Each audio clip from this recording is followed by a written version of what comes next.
Go ahead, John. Okay, notices of a public hearing. Notice is hereby given that the City of Middletown will hold a public hearing on Tuesday, February 16th, 2021, on or near 7 p.m. as possible.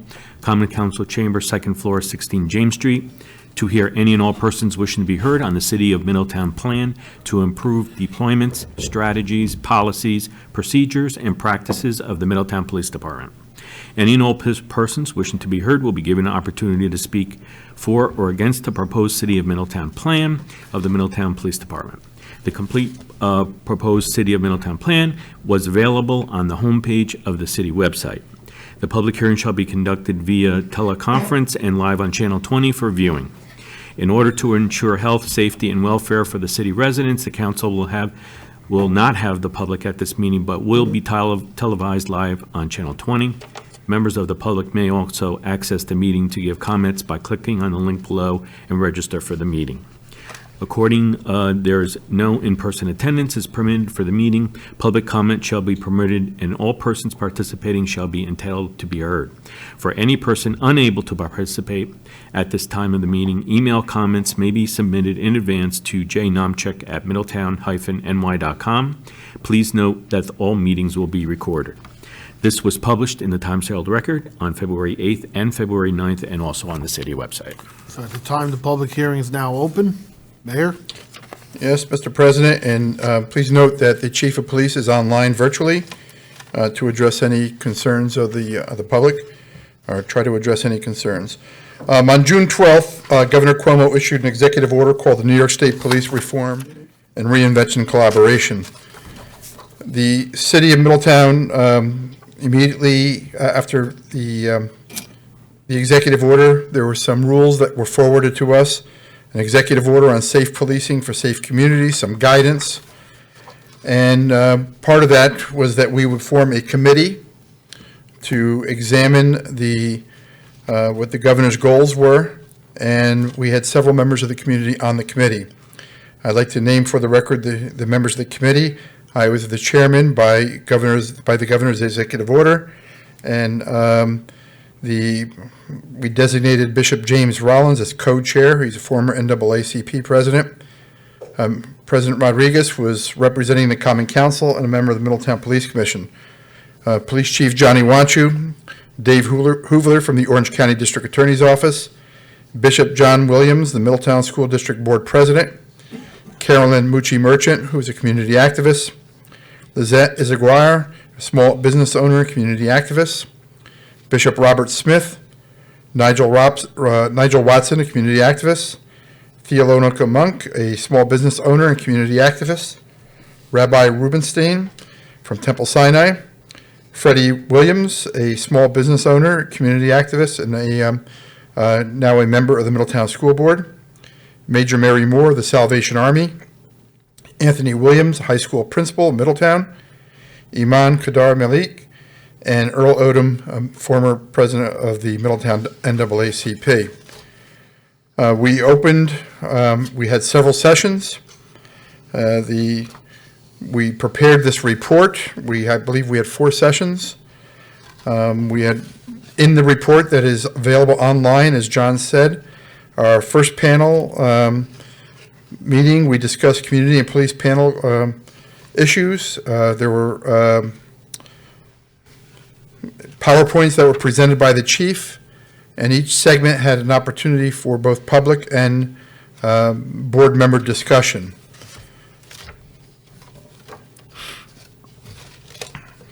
We ended up with 3 panel meetings.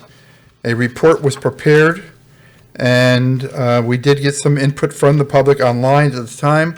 All of the input from the public is contained in the report, and all the written comments.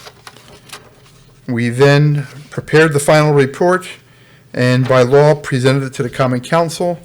The Common Council has to adopt it prior to April 1st.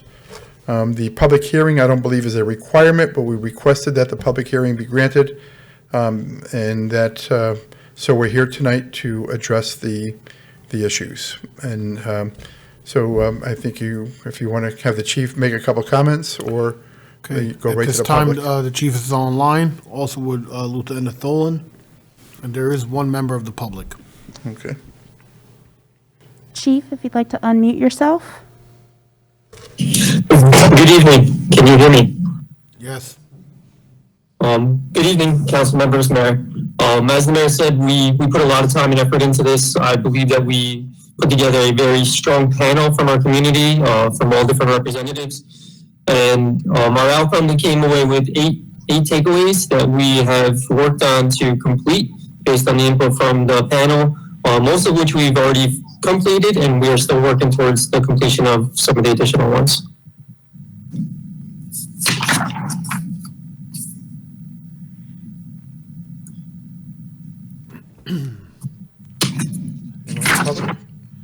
Do you have any questions for me in regards to the report? Any questions from the council with the chief? Alderman Tobin? I'd like to see that we've already been jumping on a lot of the things already. I'm just wondering, maybe if you could reiterate, I like a lot of stuff we're doing. What are, on the area of like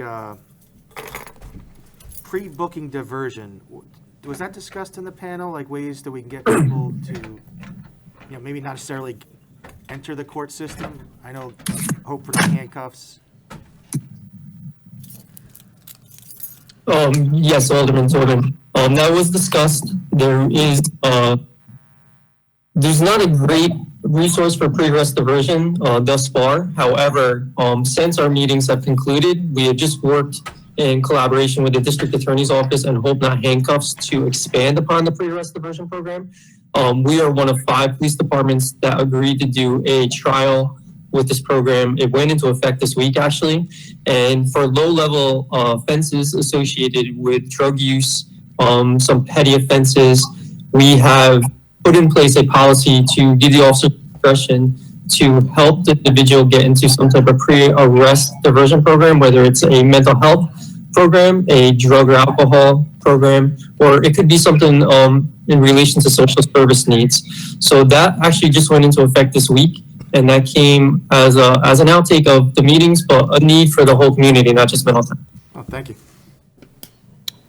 Okay. The one person that signed off from the public. Is there any other comments? Concerns? Well, I would recommend, go ahead. Alderman Kleiner? Yeah, I'd like to comment because we've heard a lot of criticism countywide. There's been some about the panels and such, and I just want to commend the mayor and the chief in Middletown. Really had a very diverse panel and very thorough discussions. And I think that it really reflects what the governor was trying to do. And certainly the body cameras might be the biggest thing to come, the biggest improvement. But I know another concern had been when complaints are lodged in the police department, how they go up the chain and how they're handled. And I think that was dealt with and addressed. And so I think that those criticisms don't really apply to what Middletown did. I think we did it the way we were supposed to do it, and I really want to thank everyone involved. I know the first meeting went particularly long. They were very thorough discussions. And you had a lot of input from the community, and the panel looked like the community. It wasn't just department heads and leaders. It was a lot of people involved. So was very impressed with how it was done. Thank you. Alderman Tobin? We have an hour, so I just want to make a statement.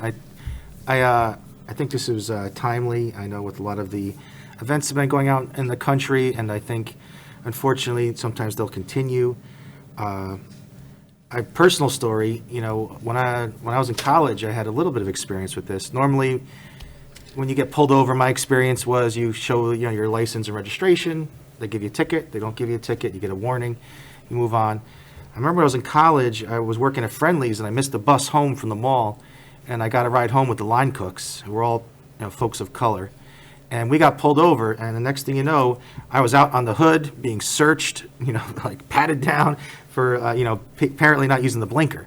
And so I thought to myself, wow, this is what people are talking about.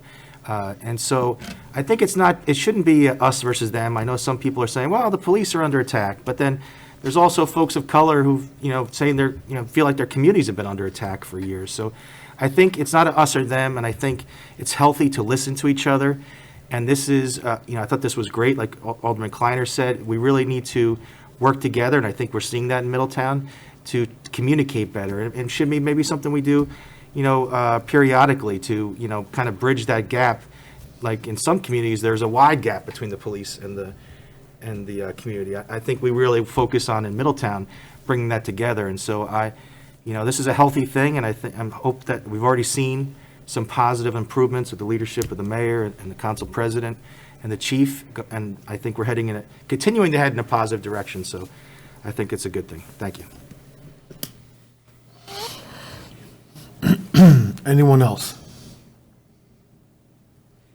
Recommend that you keep the public hearing closed for some written comment for a day or two, whatever your choice is. Keep it open or closed? Keep it open, Keep it open. keep it closed. Keep it open for a day or two for written comment, and we'll go from there. Keep it open until Friday? That's fine. Okay. Got a motion? So moved. Alderman Massey, second by Alderman Green. All in favor? Aye. Public hearing is now closed. Thank you, Chief.